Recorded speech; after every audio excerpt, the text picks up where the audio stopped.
Olá pessoal, sejam bem-vindos à nossa aula de número 12 do curso de Termodinâmica Clássica. Então, nessa aula trataremos de fugacidade e constante de equilíbrio. Então, partindo dessa relação entre energia livre e pressão, a temperatura constante, sendo dada por volume, nós podemos calcular ΔG de um processo simplesmente integrando de P1 a P2 VdP, isso a temperatura constante. Então, sendo o meu gás ideal, eu posso estimar o ΔG molar, e onde aparece volume molar, eu vou substituir por RT sobre P, dando RT logaritmo de P2 sobre P1.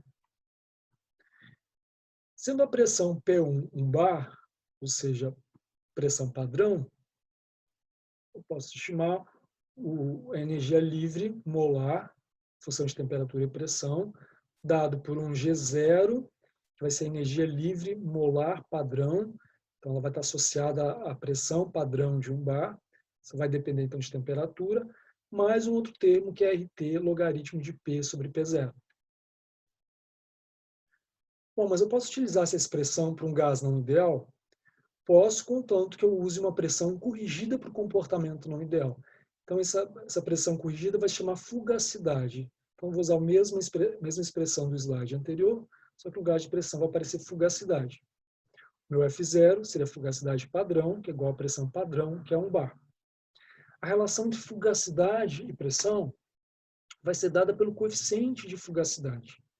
Então, quanto mais distante o gás tiver do comportamento ideal, mais distante o coeficiente de fugacidade estará de 1. Então, à medida que a pressão tende a zero, a fugacidade tende à pressão e meu coeficiente de fugacidade tende a 1. O gás está se comportando idealmente. E pode ser demonstrada uma relação direta entre o coeficiente de fugacidade e o fator de compressibilidade. Então, veja por essa expressão. Quando o coeficiente, o fator de compressibilidade é igual a 1, este termo aqui é zero, então tem um logaritmo de gama igual a zero, isso implica em coeficiente de fugacidade igual a 1. Ou seja, o sistema está se comportando idealmente. Então, num gráfico de fugacidade sobre pressão, ou seja, coeficiente de fugacidade versus pressão, eu vejo que à medida que a pressão aumenta, o gás começa a se desviar da idealidade e o coeficiente de fugacidade começa a aumentar. À medida que a pressão tende a zero, meu gás se comporta idealmente e meu coeficiente de fugacidade tende a 1.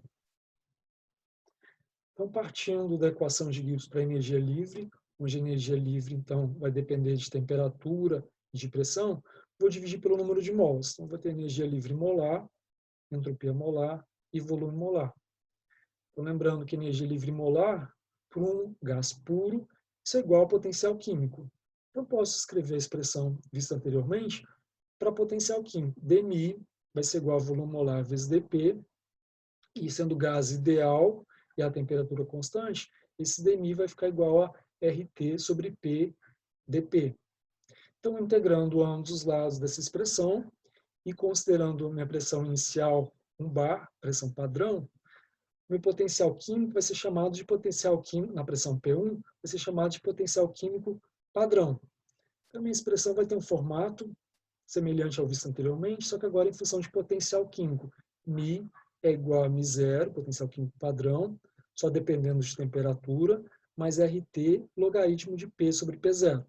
Isso para um gás puro e ideal. Agora vamos considerar essa reação. Então, uma reação tem os coeficientes estoquiométricos, Ni. Então, a expressão para DG, a temperatura e pressão constante, vai ser dada simplesmente por esse somatório de Mi e DNI. Então, para essa reação, vou ter estes termos sendo somados. Sendo DNI igual a Ni vezes Dxi, o avanço da reação, onde aparece DNA, eu vou substituir por Nia Dxi, mesma coisa para os outros termos. Então, a expressão para energia livre, da DG, a temperatura e pressão constante, vai ser dado por esta soma, onde os termos relacionados aos reagentes vão ser negativos e os produtos positivos. Isolando o Dxi, eu tenho simplesmente esse somatório de Ni vezes Mi.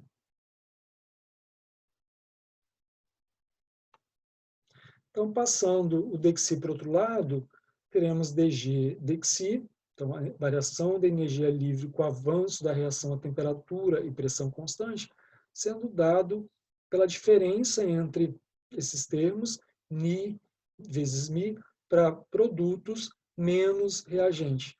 Lembrando que dg, dxi é igual ao ΔG da reação. Então, nessa expressão para ΔG de reação, onde aparece potencial químico, eu vou substituir pela relação obtida anteriormente. Fazendo isso, eu vou ter uma nova expressão para ΔG de reação, vai ter dois termos, um termo relacionado a potencial químico padrão de produtos e reagentes, e um outro termo relacionado com o logaritmo das pressões, pressões parciais de produtos e reagentes. Então, os termos relacionados com potencial padrão, potencial químico padrão, eu vou agrupar e chamar de ΔG padrão de reação. Já a relação entre as pressões, pressões parciais de produtos e reagentes, eu vou chamar de quociente reacional. Então, eu posso obter uma expressão simples para ΔG de reação, onde ΔG de reação vai ser dado pelo ΔG padrão de reação mais RT, logaritmo do quociente reacional. Como nós vimos anteriormente, a razão, a relação entre as pressões parciais. No equilíbrio, esse ΔG de reação é zero. E o quociente reacional se torna constante de equilíbrio. Então, aplicando isso uma reação química, eu tenho reagentes, produtos, seus respectivos coeficientes estequiométricos. Então, meu ΔG vai ser energia livre do estado final menos a energia livre do estado inicial. ΔG é ΔG0 mais RT, logaritmo do quociente reacional. Temperatura e pressão constantes no equilíbrio. Este ΔG aqui vai ser zero. Então, zero é igual a ΔG0, ΔG padrão, mais RT, logaritmo do... Agora não tem mais quociente reacional. Eu tenho as concentrações de produtos e reagentes no equilíbrio, que vai ser a minha constante de equilíbrio. Então, o ΔG0 vai ser dado simplesmente por menos RT logaritmo de K, onde K é constante de equilíbrio. Então, substituindo na expressão anterior para ΔG, onde aparece ΔG0, eu vou substituir por esta expressão. Então, na verdade, meu ΔG vai ter dois termos. Este termo aqui, relacionado com a composição do sistema em equilíbrio, e este outro termo aqui, que é relacionado com as composições fora do equilíbrio. Cada momento da reação vai ter uma relação diferente entre as concentrações. Então, esse é chamado de termo estático. Ele vai depender da constante de equilíbrio, que por sua vez depende apenas de temperatura e pressão. E este termo aqui é chamado de termo dinâmico, porque ele vai mudando durante a reação. Depende das concentrações de reagentes e produtos num certo instante da reação. Então, o que eu meço, na verdade, eu meço esse ΔG0, que vai me fornecer informações sobre a concentração de agentes e produtos no equilíbrio. Ele vai dar uma ideia de estabilidade do sistema nas condições de equilíbrio, enquanto que esse outro ΔG é a força direcionadora do processo, da reação química. Este vai ser igual a zero quando é atingido o equilíbrio.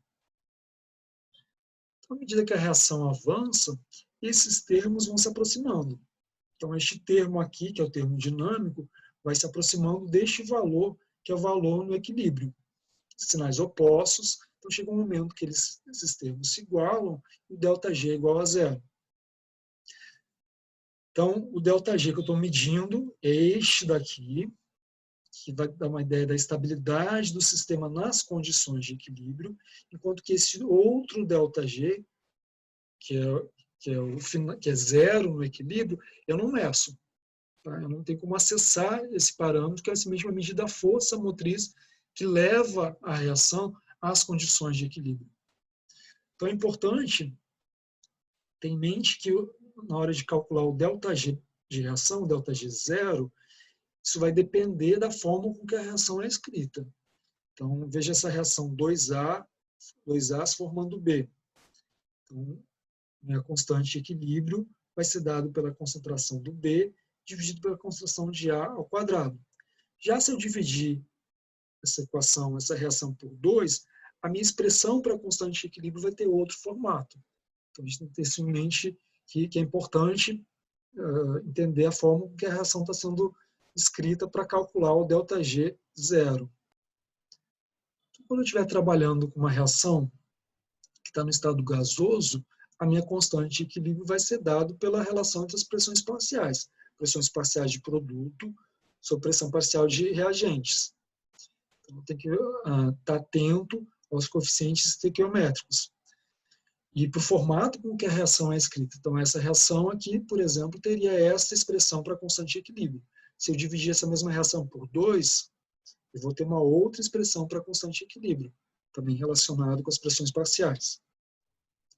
Então, vejamos esse outro exemplo. Então, a reação aqui é dissociação da água, uma reação toda no estado gasoso, ou seja, eu vou trabalhar com pressões parciais. Então, a água se dissociando em gás hidrogênio e gás oxigênio. O problema fornece o ΔG padrão de reação, temperatura e pressão. E pede para calcular o grau de dissociação da água nessas condições. Então, de posse do valor de ΔG, eu posso calcular a constante de equilíbrio. Agora eu preciso relacionar a constante de equilíbrio com as pressões parciais e o grau de dissociação. Então, vejamos. Inicialmente, para a água, eu vou ter um certo número de mols, então tenho só água, então tenho N, 0 para hidrogênio e 0 para oxigênio.